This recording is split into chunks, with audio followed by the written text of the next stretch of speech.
Yeah, do you want me to stay in your phone? No. Yeah. Okay, all right.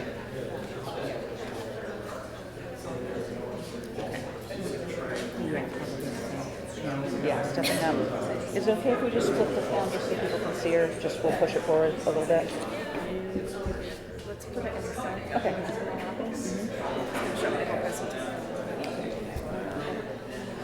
That's fine. That should be okay. Yeah. Okay. Just take a quick second. Okay, folks, thank you for your patience. Sort it out. Okay. All right, and just step right up and good and loud because that's your mic right there, okay? Okay. Okay, so go Yeah. ahead.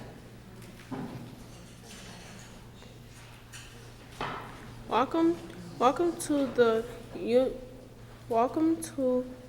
InclusiveU Peer-to-Peer Lecture Series, sponsored by the Taishoff Center from the Inclusive Higher Education.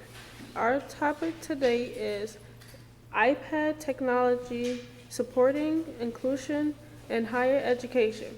Hi, my name is Nefertari Kennison, and this is my second semester as part of the peer-to-peer project. I have here at Syracuse University. I would like to introduce our guest speaker, Lori Cooney from the University of Massachusetts. Yeah. Great. Thank you. Hi, everyone. Thank you for having me. I appreciate the opportunity to come to Syracuse and talk to you about my favorite thing, and that's the iPad. And I tend to sleep with it a lot, which is why the cover's a little frayed. But we're having a little bit of technical difficulties getting it up on the screen. But the good news is that we have some stations for after my talk to practice some things and to go over some iPad features and functions. I'm going to be explaining those to you as well today. So if you don't already know, I'm from the Institute for Community Inclusion at UMass Boston, and we are a UCED, which is a University Center for Excellence in Disability, and we're grant funded, and we have about 200 employees at the University of Massachusetts in this program in particular. So I run a grant, I work on a grant called Think College, and Think College has 27 different TIPSIDs in the United States to get students with intellectual disabilities into college programs, which is exciting about Syracuse here as well. If you want to follow me, I only tweet things that are professional on Twitter. If you follow anybody on Twitter, it's Lori_Cooney. So the agenda today, I'm just going to talk a little bit about executive functioning and universal design and the iPad. I'll be showing you a few accessibility features on the iPad and discussing some of the inclusive iPad programs. I'll also be sharing with you what I think are some of the top apps for inclusion and some of the social media networking and wellness resources that I think are important for students that are in inclusive higher education. First, I have a little presentation for you that I created.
So that's just my little commercial that I created with iMovie, actually, which is everything was done right on the iPad. And I think using iMovie in higher ed and inclusive higher ed is so important and so useful, and it's free now. I had to pay $5 for it years ago, but now Apple includes it, so that's a great thing.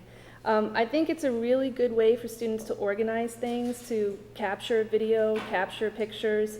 There's one way that I know of a student using iMovie to help them get around campus. They take pictures and they pull it into iMovie, and they can create a small movie about their walk to their classes during the day. So that's just one example. But now I want to do an exercise with you. I want you to think about how many people here, I see iPads, but how many people here have either an iPad, an iPhone, an Android device, some type of mobile device? If you could just raise your hand, just almost everybody. Great. So I want you to spend a minute and tell me all the things that you can do with that mobile device.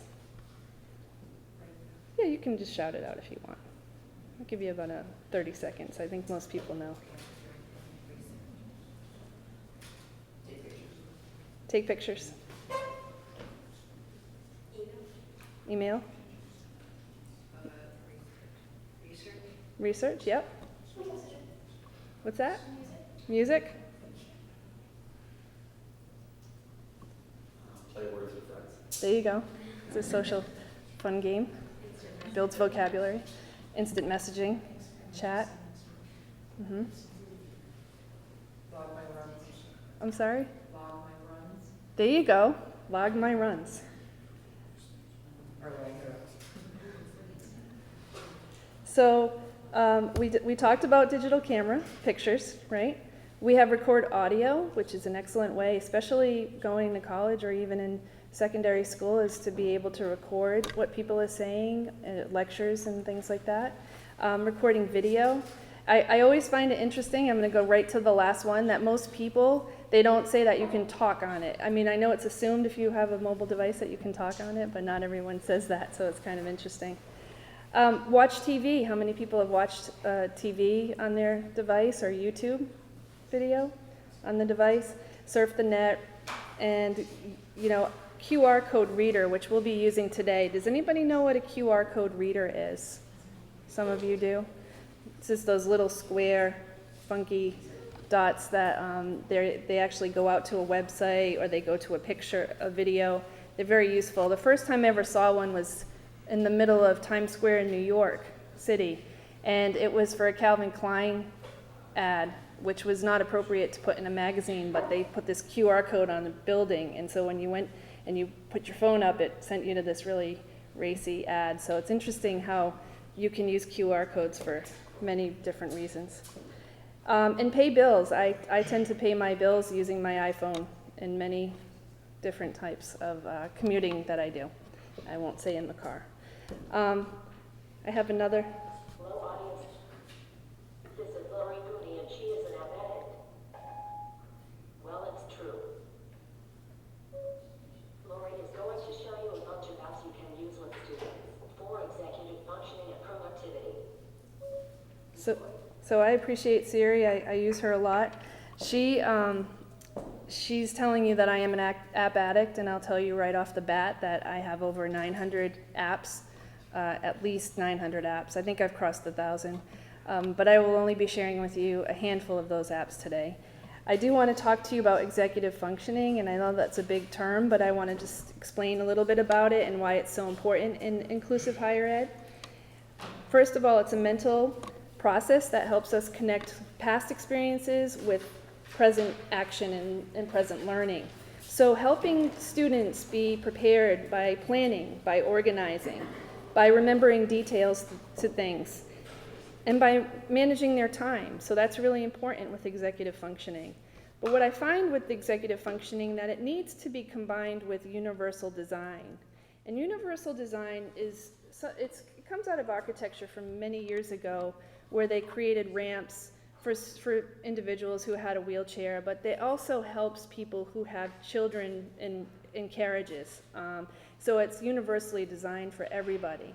So basically taking the broadest range possible of users and thinking about it from the beginning. And I think that this does that, and that's why I think this is so important to talk to you today. And one of the things that you can do when you combine those two executive functioning and UDL, you'll find that you can plan projects, that you can manage your time better, the calendar feature that's built into the device. You can use it for digital storytelling or create tasks that you can manage. You can outline your ideas using all of these different apps for concept mapping, and you can access lots of information.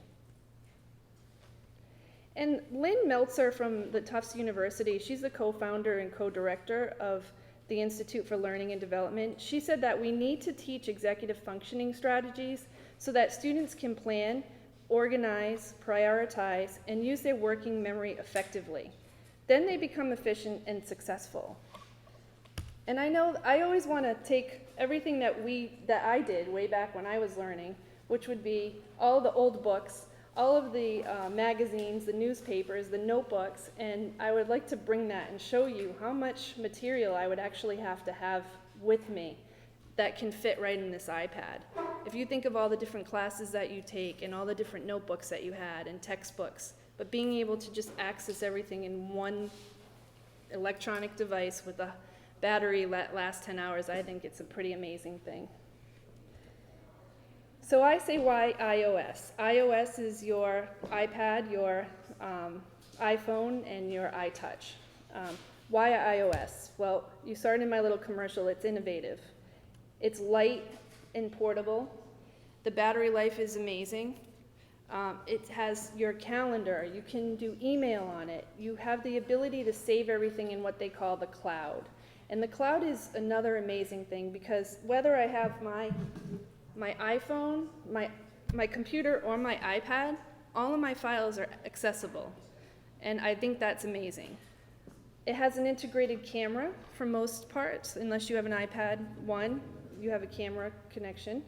The Find My, and I say Find My iPhone, Find My iPad, is a very useful application, because if you lose your iPhone or your iPad or somebody steals it, you're able to log in and shut that down, send a beep, and find it using the maps. And I know a story of, and I'm going to talk about the University of Arizona, but I know that they have an inclusive program there, and they had one time the girl left the iPad on the table and they found out that it was missing, so they tracked it down.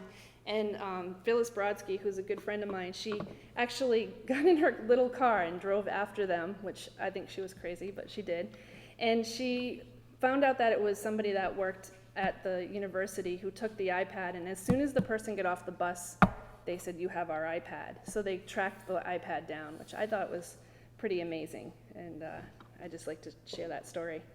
And the apps are really easy to install as well. And as you can see here, you have the option to have words over your screen, and I think being able to press on something and have it read to you is just incredibly innovative. So how is it outstanding? It's accessible, it's a multi-purpose, so you can do many things. As you see, I have a drum. My son plays a drum, so I like to include that. He can use the iPad when we're out. He's 8. We also have the ability to kind of zoom in on things with 2 fingers and read. We have the ability to make it personalized, so everything that's on my iPad may not be on your iPad, because you like Words with Friends and I like Scrabble. I might have that on my iPad. It's personalized. And there really is an app for everything. And I run a workshop on the app that you didn't know that you wanted, because there's always an app that you just didn't know that you really wanted or needed. And I think you probably, if you go into the App Store, you'll find out what I mean. You'll be like, oh yeah, there's an app. Oh, I want that app. And then before you know it, you have 20 apps on your iPad. Does anyone do that? Yes, thank you. And it's simple, voice commands. They have books, they have magazines, music. You can message people with it. You have the ability to do many types of productivity and video chat. How many people have used FaceTime? FaceTime is an amazing application. People use it for sign language. I could hold this up and we could FaceTime Wendy because she's not here tonight and she could be watching this. We should have thought of that. So that's another way to use it. And also the web browser, just having different web browsers. And most people don't know this either. There are web browsers for people with dyslexia. There are web browsers for people who want to pin things, that want to save things online. There's just so many different web browsers. A lot of people will tell you that iPad doesn't do Flash. Well, I know that there's 2 web browsers called Puffin and Proton that both do Flash-based animation, so that's pretty neat. So the accessibility features on the iPad, I love, and I can't show it to you exactly, but if you go into settings on your iPad, there's something called speak selection, and I think this is really, really helpful for anybody.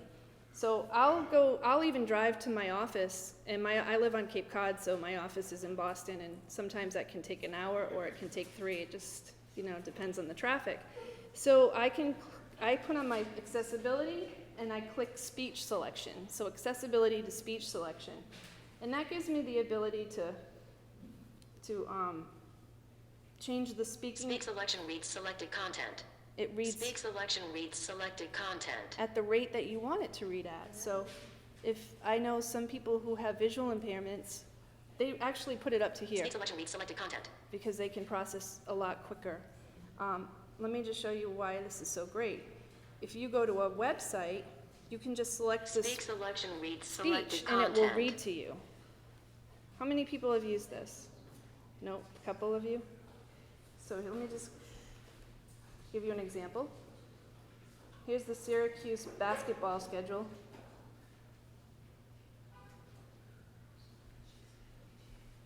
And I can just hold my finger down and have it speak to me.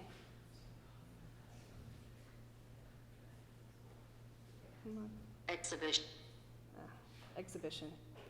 McGill University. Exhibition. So I'm just holding my finger down, selecting the text, and it reads to me. And I think that's just awesome and amazing. That's my favorite word. I'm from Boston, I can say awesome. There are other things like multitasking gestures. So if I use my 4 fingers, I can swipe in between apps if I turn that on.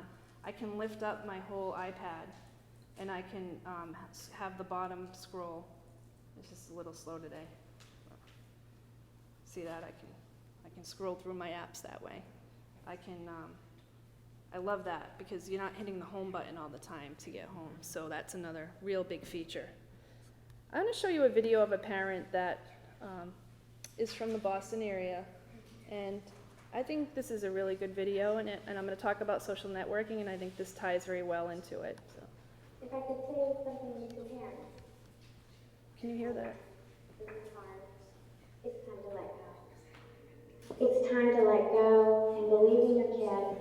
And I think the hardest thing about transition and going to college is that sometimes it's only the student and the parent, sometimes, who only thinks that it will be true. We have to believe in our kids, and we have to push them along, and we have to inspire others to believe in our kids, and to give them the dignity to try, the dignity to fail, the dignity to succeed in life. And I think that's just so important. And a lot of times parents will say, I don't want my kid out there. I don't want, what if this happens or that happens? I thought about that too. And I thought how great it is that if this happens, I'm only half an hour away. If this happens, I can help him so next time it happens, he has the strategies and the skills to deal with it. To maybe have a stronger voice, to advocate for himself. The other thing I think is really important for families is that no matter what age your child is, it's time to allow them to make choices. So at my house, everybody showers every day. I don't care when you shower. You can shower in the morning, you can shower in the afternoon, you can shower at night. I don't care. Everyone showers. But that gave Andrew the choice. I don't have to do it at night, I can do it in the morning, or I can do it. It didn't matter to me. That's just a quick example that we need to allow our children, and as young adults, be able to make choices so that they know how to, and they're able to do self-determination, determine what's best for them. And then we move forward, giving them a voice. Now the thing about giving a student a voice is you have to listen, and you have to be respectful, and you have to let even people with disabilities have a journey of self-discovery, just like everybody else. So I think that's really important. A lot of times we try and set up the environment or set up the options and not really allow them to live their life. You know, life is full of risks. And we're there to make sure that, you know, certainly people stay safe. And certainly that they have the supports they need to be successful.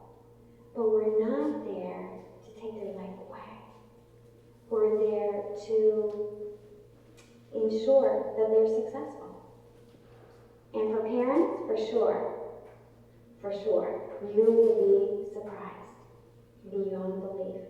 It's time to get on the bandwagon and think differently about your child with intellectual disabilities. Because if you let go and let them, they will surprise you, for sure. So I think that a lot of people are a little afraid of using the iPad and using the social networking tools and, you know, letting their children go out on the internet and putting themselves out there. And I think it's a good thing to put some placeholders. And I'm going to go over some of that with you in a little bit. I just find her son Andrew was in an inclusive concurrent enrollment program at Mass Bay Community College in Newton, which is just outside of Boston. So let's talk about some iPad programs around the country, because I know you're doing this here at Syracuse, and I want to share with you some success stories that are in other locations. And I did mention to you the University of Arizona. And one thing to know is that iBooks in the store, the University of Arizona has a one-to-one iPad program that they created, an iMentoring book, which would be your partnership book here. And so it's really great. The students can go on there and they can access all the resources, and it's free. So I would highly recommend, if anybody is interested, to just go to iBooks and look for the peer mentoring from University of Arizona. That being said, I want to show you how they're using it with one of their students. Phyllis, again, she created a video, and I'm going to share that video with you of one of their students in this program.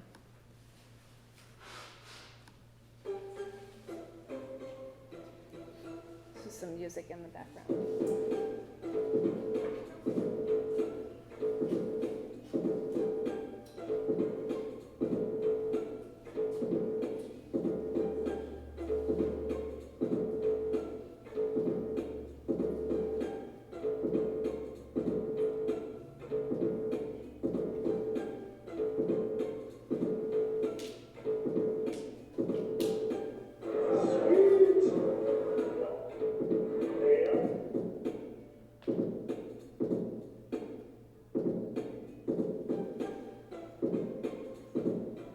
Telling his mom he wants this bike, by the way.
So I should have mentioned that Edgar has Down syndrome, and he is uses language very minimally. So his ability to communicate is all through the iPad. He is determined to be independent. He has really amazing focus, they said, and he has just demonstrated some skills that they had never seen before. So I think it's a real good success story with him. The University of Hawaii at Manoa, Eric Folk is the dual enrollment coordinator there. And he created this thing called an app cocktail. So basically what they do is they install apps on the iPad. It's another one-to-one program where they use communication. They have Google Voice. A lot of the students don't have iPhones, so they use Google Voice to make phones, to receive calls, a lot of other things. Quick Voice Pro is another app that you can use to make phone calls. Dropbox to be able to send files to and from their teachers. School and studying, so they use In-Class, and I'm going to talk about iStudies Pro, which is what in the other video. Flashcards, they use Quizlet to help them learn. I'm going to go over some of these apps. Reference and information, they use Google Search, Safari, and they use Dictionary, Wikipanion. They also have some awesome, there I go with awesome again, I should stop that. Some great apps for reminders and planning. So they have Vocal, they have TurboScan, they have something called The Bus. The bus tells you when the bus is going to pick you up and when if it's on time or not. So you can just load the app and it will say where it's stopping at. It's pretty interesting. They use YouTube and Paper, and Overdrive to get books, and Math Frenzy to help with math. So one thing that I thought I'd share is one of the students was asked this question: do you use the device to make your life easier, and how do you do that? And the student responded, this student at Honolulu Community College had said that right now they feel like time management skills is how they use it, that it helps them organize themselves, that they don't need to pull the book out to write. They can use the iPad, and when they grab the device, they just feel better about themselves. So I just found that interesting. This is David at Western Carolina University and his teacher, Seb Prone. And he graduated this year from a program. They had 11 graduates, I believe. And he used his iPad in a few different ways, but mostly that they used the iPad camera to navigate around the campus. So I was saying that with iMovie, but they use the iPad camera to kind of take pictures and know where they're going to go and what they're going to do there. So I'm going to talk to you about the Apple apps, the apps that you get for free right off the bat out of the Apple Store. And the first one is the iCloud. And this is kind of a picture of how the iCloud locates your device. So if you have your device missing, it will tell you where it is, and it'll tell you where you are and the distance between, and then it'll pull up the map of where your device is. But iCloud allows you to store Keynote files. It allows you to store everything that you have, all your apps, in the cloud, so you can access them on anything. Keynote, which is exactly what I'm using right now, is an app that helps students make presentations quickly and easily, and they look pretty, I think. They have a lot of templates, a little different than PowerPoint, but with Keynote, you can use your iPhone, your iPad, and you can use a remote. You can create a remote, so I could walk away from my computer and just use the Keynote remote.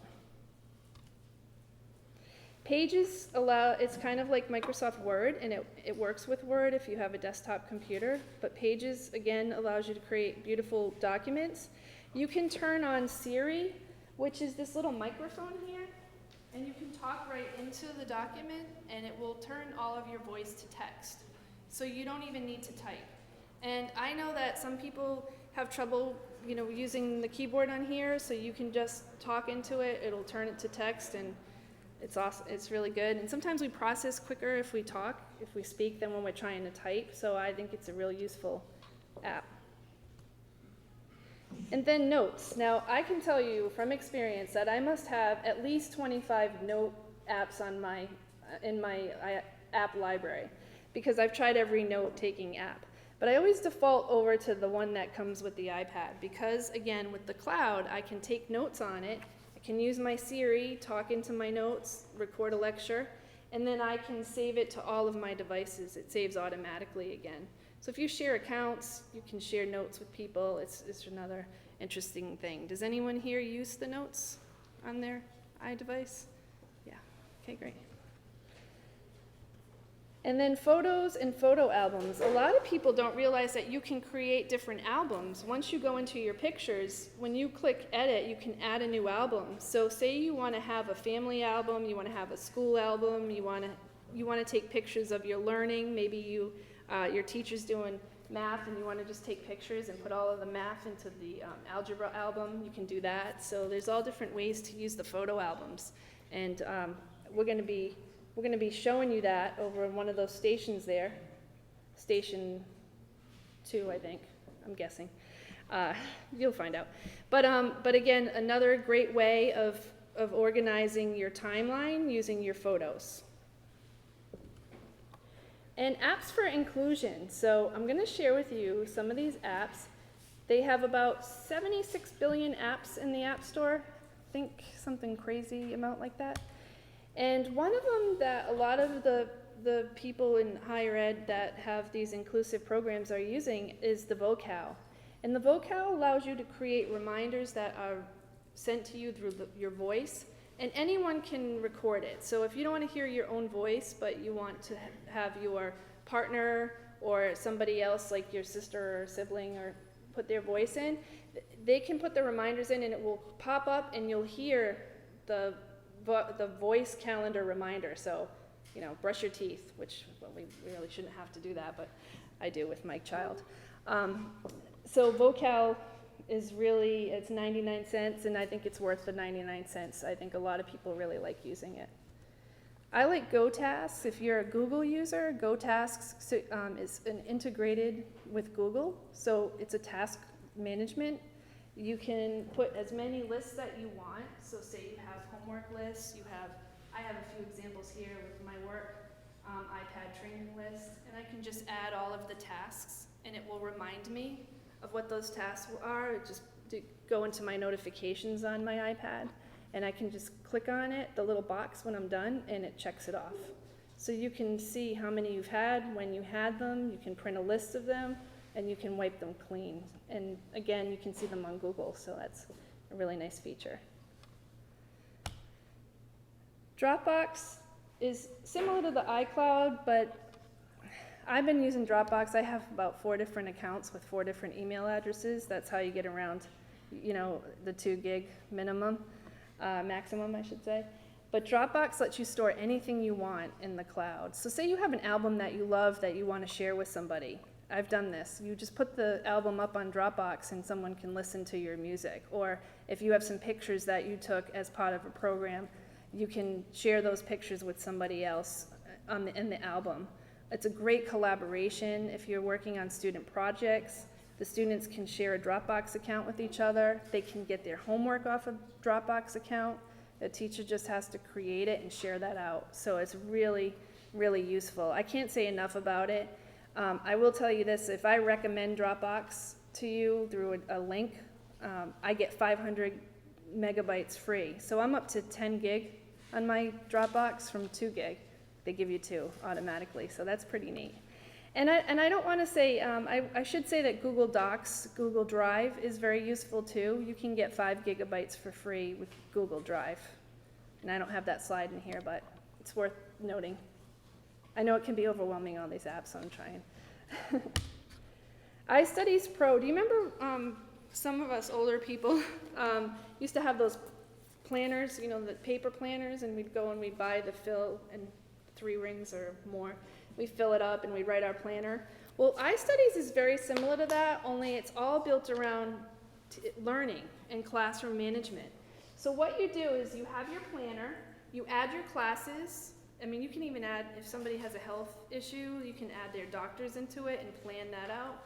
But you add that and it will give you all the reminders. You can put your study groups in. You can see right here, there's a course, your exam that's coming up. And it tells you everything that you have to do. You can take notes for your course in there. It's amazing. And the pro version's only 99 cents, so it's really, at least it's 99 cents as of today. It could go up, you never know. So any math people here? Anybody really good at math? Anybody really bad at math? I am. I'm not going to lie. I took more algebra than I needed to. This same one over and over again. Khan Academy, if this was around, I would probably be like a scientist or a doctor or something, I'm telling you, because Khan Academy, you can go in there and anything that you're learning, you can see a video on. Somebody's teaching you this online. It's absolutely the most resourceful site ever, and you can do it on a computer, or you can use your iPad or iPhone or Android. Most of these apps I'm telling you about, they work across all types of devices. So Khan Academy, my daughter will come home, she's 6th grade, and she'll say, "Mom, I have this math thing," and I just told you that I don't do well in math, so I'm like, well, let's look at Khan Academy. So she's like, not that again, but because I'm always making her watch videos. But it's good, it's really good. And Sketch is really another nice app because Sketch allows you to take a picture of something, whether it's a screenshot. And I'm going to share with you how to take a screenshot. So say I had the Syracuse campus up here. I can hold this top button and this home button and take a shot of my screen. Did you all see that? Did you know how to do that? So you hold this one, and it takes a picture of your screen. So if you're in any application, you take a picture of that, and then you can pull it into Sketch and write over it. So I have faculty members that take a picture of the campus off of the website, and then they draw arrows to where their office is, or they draw arrows to where the Office of Disability Services is, or anything, the dorms are. So that's Sketch. Very useful app. And Show Me is also a very useful app because what it does, allows you to create recordings on your iPad. So if you go to Show Me, and I'm going to show you what Show Me does.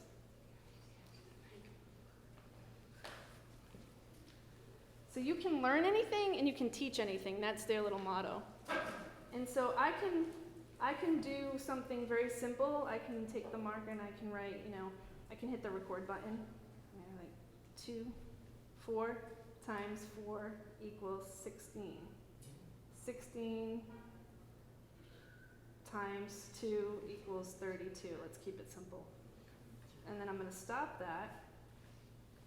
And I'm going to save it. And now I can play it. 4 times 4 equals 16. 16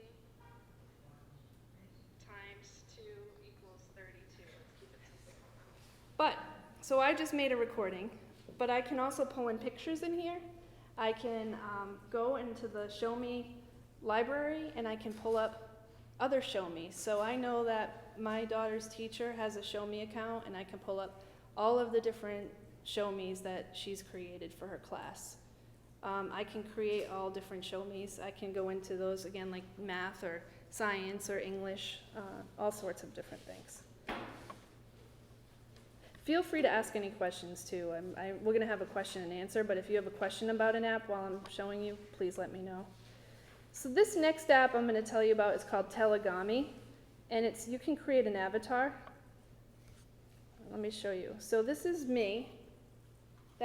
Listen, I know everybody that creates an avatar, it's actually proven in a study that you're 15 pounds lighter. I'm just saying. So that's me, and that's the boardwalk on Cape Cod. So I took a picture of it, and... Hi, my name is Cooney, and I live on Cape Cod. Behind me, you will see my favorite place to visit, the Sandwich Boardwalk. What's your favorite place? So that was text-to-speech, and I have a lot of different voices to choose. I do like the English one. Sometimes I pick her, but I don't do this all the time. But what's really nice about it is a lot of students use it to help them present, especially if they're nonverbal, so they can actually... You've used it before? Yeah, I have a question. If Yes. this iPad has this function just like this one, when we speak something and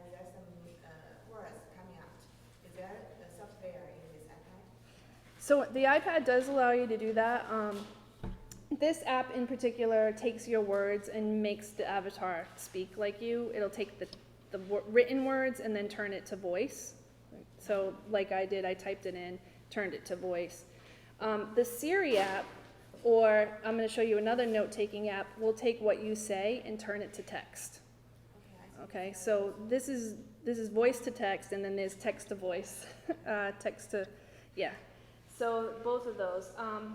I think it's great for people who want to present or anything, share something about their class, something about their classmate.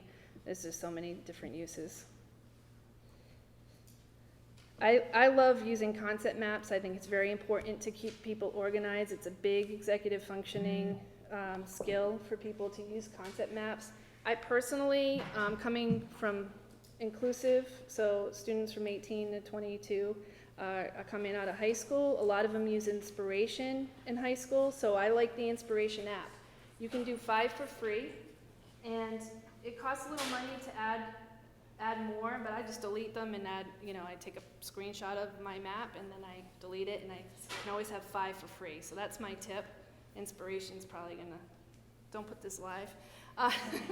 But anyway, so what it does is it allows you to either work in one of 2 ways. So some people are very linear, meaning like they like to work with words and they like to have it, on the screen with the paragraphs, see topics, news, reference.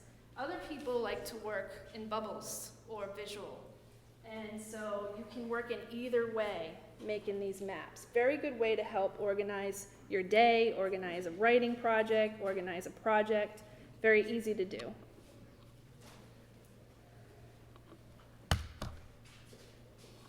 Socrative is one of my favorite apps. I'm running a grant and it involves middle school students, and so they all have, it's funny, they all have these devices, and so they participate by using this app.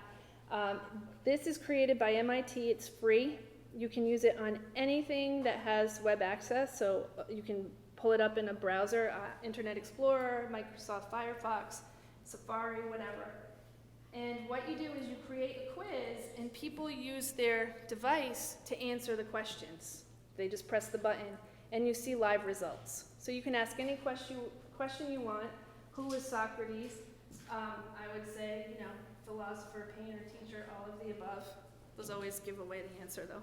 And it will go right to the teacher. So I would say explore that. I think it's fun and useful for teaching. So if you've used flashcards, anyone ever make a flashcard in their life? And so how many recognize the left side? The flashcards, they look like when we used to write out our recipes. And then you have the right side, computer generated. So you have handmade and computer generated. I don't really like to write a lot, so I like to use the computer, but other people might like the handmade. But Quizlet is my favorite flashcard maker of all times, and I love it because it's completely accessible, meaning if you can't see, it reads to you. If you can't hear, you can see it. It works on all devices. It allows a student to study and play games until they can get the definition. So if I clicked on this with my hand on my iPad, I could hear the word see, I could hear the definition, I can test myself until I get it. And I can tell you that it is one of the top apps. They probably have 50,000 flashcards made every single day on this website. And that's been since I have started using it, and that was in the mid-2000s. So you can see that this is how you listen. You can hear any plant or plants growing in the ocean. You put your answer in, seaweed. It tells you if you're right or wrong. You can tell it if spelling's important or not important. And the app looks kind of like this. Okay. This next app is called Something to Say. Please help me with my math homework. And again, a computer-generated voice based on text. So a lot of people, because it's for everybody, will create different folders of stuff, and it talks for them. So if you have somebody that is unable to speak, You can go into the food stuff, and you can type in "I want apples," and every time the person who has the app, they can click on "I want apples," or they can click in "I want my homework," "I need to go to the bathroom," whatever it might be. It's another way of using augmentative communication without paying a lot of money. Some of those apps are $200, and this is 10. How many people have heard of Dragon Dictation? Dragon Dictation? Dragon Dictation allows you, again, to speak. You hit the little button on the top, and you record. Whatever you say gets put into Dragon and turns it to text. So this is kind of like what you were saying, speech to text. And when you're in this application, which is free, and years ago was very, very expensive to install on your computer and very difficult to use, you can actually send it to your Twitter account, send it to your Facebook account, email it, put it in a Word document, all these different options using Dragon. And First Then is very helpful, especially for students with autism, because it gives you a visual of everything that has to happen in a day or during a specific time. Like this child right here is getting up in the morning, they have to turn the water on, scrub the hands, and so it goes from one scene to another. And a lot of students really like this because you can hit the check button and they know that they've completed the task. So that's a wonderful app. For $10, it's really worth it. VoiceStream is definitely a very, probably one of the best apps ever made. It's $10. If you're considering anything, this is the time to buy it because it goes up every few months in price. It has the ability to read anything, like a PDF document, a Word document, the internet. It reads Facebook. I had a student who has intellectual disabilities in one of my sessions, and we pulled up Facebook on there so she could read her Facebook. So it will actually look at the text and it will speak for you, kind of like I did the speech selection. It has 20 different languages. It integrates with Bookshare and Gutenberg eText, and it also has the Open Dyslexia font. So I did my whole presentation in that font. I downloaded that. So if anyone has dyslexia, this is a font that helps them not see words jumbled. So I like that has that built in, and so many more different options. And Paperport Notes is a note-taking app that you can hit the record. See this tap and speak? It's free. You press that and you speak into it, and you can organize your notes. It will turn your notes, your words into text, but you can also handwrite your notes and create different notebooks with Paperport. And we actually will have a hands-on demo of this in a little bit. So social media networking and wellness. I'm going to give you some tips for students with disabilities. And I just want to ask if you can try to guess the top 5 social networking sites. Does anyone know what the top 5 might be, or just throw out some thoughts of what the top social networking site might be? Anyone? Twitter? Facebook. Yep. What's that? You know, that's in the top 10. So Twitter, Facebook, LinkedIn. Does anyone have a LinkedIn account? Yeah. LinkedIn, I'm going to give you some stats on it. How about Pinterest? Who uses Pinterest? Nobody? Some of you? Okay, great. Pinterest is great for students to organize visually anything on the internet. You can create all these boards of research, and even if you're buying a car, you can put all of the boards that you want for the car that you're buying, or the boards that you want for all the games that are happening here at Syracuse. Like anything you want, you can pin it to your board. And Google Plus is growing, and I like Google Plus because we do conference calls, and you can put video, so we can all be on there with that little heads, which is good and bad, and at once. Where Skype, you have to pay for that, so that's another option. So this quote is interesting. Social adjustment to a college environment serves as one of the most critical activities emerging adults undertake that predicts success in college and beyond. And we I researched a study, and this study said that they expect that Facebook and other social networking sites will represent a big, powerful avenue through which students can connect with their peers at the institution and then adjust more easily to college life. So I think that's important for anybody in an inclusive program. People, when they're using Facebook, they can connect online. When they go back home, they can go online and connect with their peers, and I think that's really important. Just so you know, with Facebook, I'm going to give you some statistics. There's over 900 million users. There's 488 on mobile devices, million. There's 158 million in the United States. And if Facebook were a country, it would be the third largest country. Isn't that interesting? There's 300 million plus photos a day on Facebook. And Twitter, I encourage a lot of faculty to use Twitter, or teachers, because you can do so many things. You can tweet due dates, you can write a story with it. I have people playing out historical or fictional characters. Faculty can engage parents, schools can engage parents with it, programs. You can join a hashtag, like I join a disability hashtag, a higher ed hashtag. That's that little pound sign, and you can follow all of these great resources. I actually find, do you remember when the marathon bombings happened last year? I found that going to Twitter I get more information that way than I did from turning on the television. So that's pretty neat. Twitter and Layer. Layer is an augmented reality app. So if you pull up Layer, you actually see a map, and you can tweet jobs. So if you're looking for a job, you can hold it out, and it'll show you all the job postings visually on a map, like CVS, and you can just click on it and be like, okay, they're hiring at CVS, it's 2 miles from here. I know there's a bus stop, I can go there.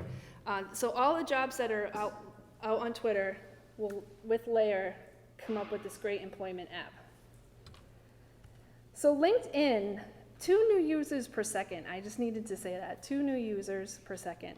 And there are many groups to follow. And one of them that I follow is the Campaign for Disability Employment. And people will post all of these great things about different options for employment and disability services. So I think that that's a good LinkedIn to follow. So social wellness, the definition for that, and we're almost done with this and we'll do some hands-on, but one's ability to interact with people around them. It involves using good communication skills, having meaningful relationships, respecting yourself and others, and creating a support system that includes family members and friends, and more. And I want to show you what one girl with a disability has done with her device.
always love that video, and I just think she's so happy to have that ability to connect with others, and using Facebook is such a great way to do that. So thought I'd share with that. She's using Proloquo to go, which is about $200 app to be able to talk, but there are so many others, and if you want to know others that are cheaper, I can let you know.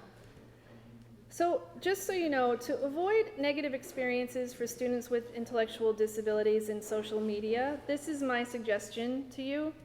Just make sure that you enable privacy settings. You go to Facebook, you can just go to the 5 privacy settings, and who can see my stuff, just turn it to friends only, or friends of friends, or create a list that's very specific to people. Monitor the usage. I think that's important. I think with anybody, you just want to make sure that they're using it right. Report any issues. Make sure the student knows to report issues. If there's somebody on there saying something mean, let them report. Facebook will kick people off, believe me. And teach safety techniques, like don't post where you live or where you're going to be or that you're going on vacation. This applies to all of us, anybody. Don't say that you're going on vacation to Aruba and put your address on your Facebook profile page. You pretty much will see your TV's gone. So that would happen to anyone, but I think Facebook has a really great, use for everybody, and really can make you feel connected. Finally, I just want to share with you, using QR code readers are great. I recommend faculty use them on their syllabi so that they can link off to their web page of resources. I have one, and I also have a course that you can download, which is free. It's an InclusiveU course, and it has all the apps that I recommend pretty much by any age level. So it's from cradle all the way through college and beyond. So you can go on there and take a look at the apps that I have, and there's some tutorials on how to use the accessibility features that I was mentioning. And a couple more things, and I can go back to that slide if you'd like. Some accessories. There's some stands that people can use for their iPad that you can put next to you. There's stands that go on wheelchairs. They have Bluetooth switches for folks with physical disabilities. I love this Cosmonaut stylus, and I have one in my bag I can show you after, but it's very good for people who have limited mobility. It's kind of like a dry erase marker. And the spec guy is, kind of neat. I like cartoons and stuff, so I carry stuff like that around. OpenDyslexic.org is how you download an app, and it will tell you how. I actually found a way to put it on my iPad. I found another book. We have some books that I recommended. One of them is by Luis Perez, who's amazing, and this book has every app and everything that you can ever imagine about disabilities. And this woman, Deborah Rue, has Finding Your Voice Using Social Media for Disabilities. I just recently came across. She's also on Twitter if you want to follow her. And my little rep.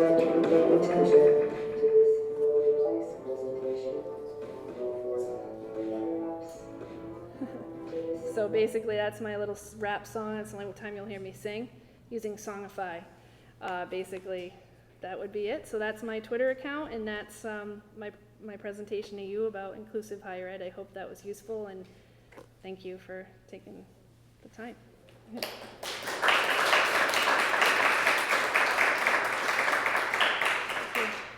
And I'll put that back up, but anybody have any questions or anything? No questions. Okay. Right. There you go.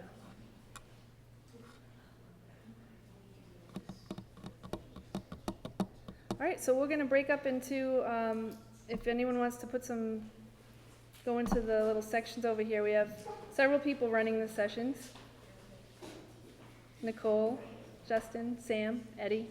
I got all their names right? Who's that? Jordan too. Yes. Sure. How much internal storage is necessary for maybe for research work?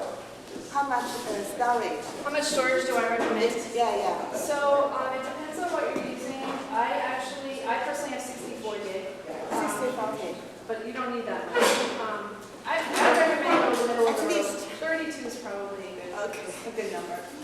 Yes. 16 you can still do Get more cloud space, iCloud space. Anybody else? I know it's late. Go play around a little bit.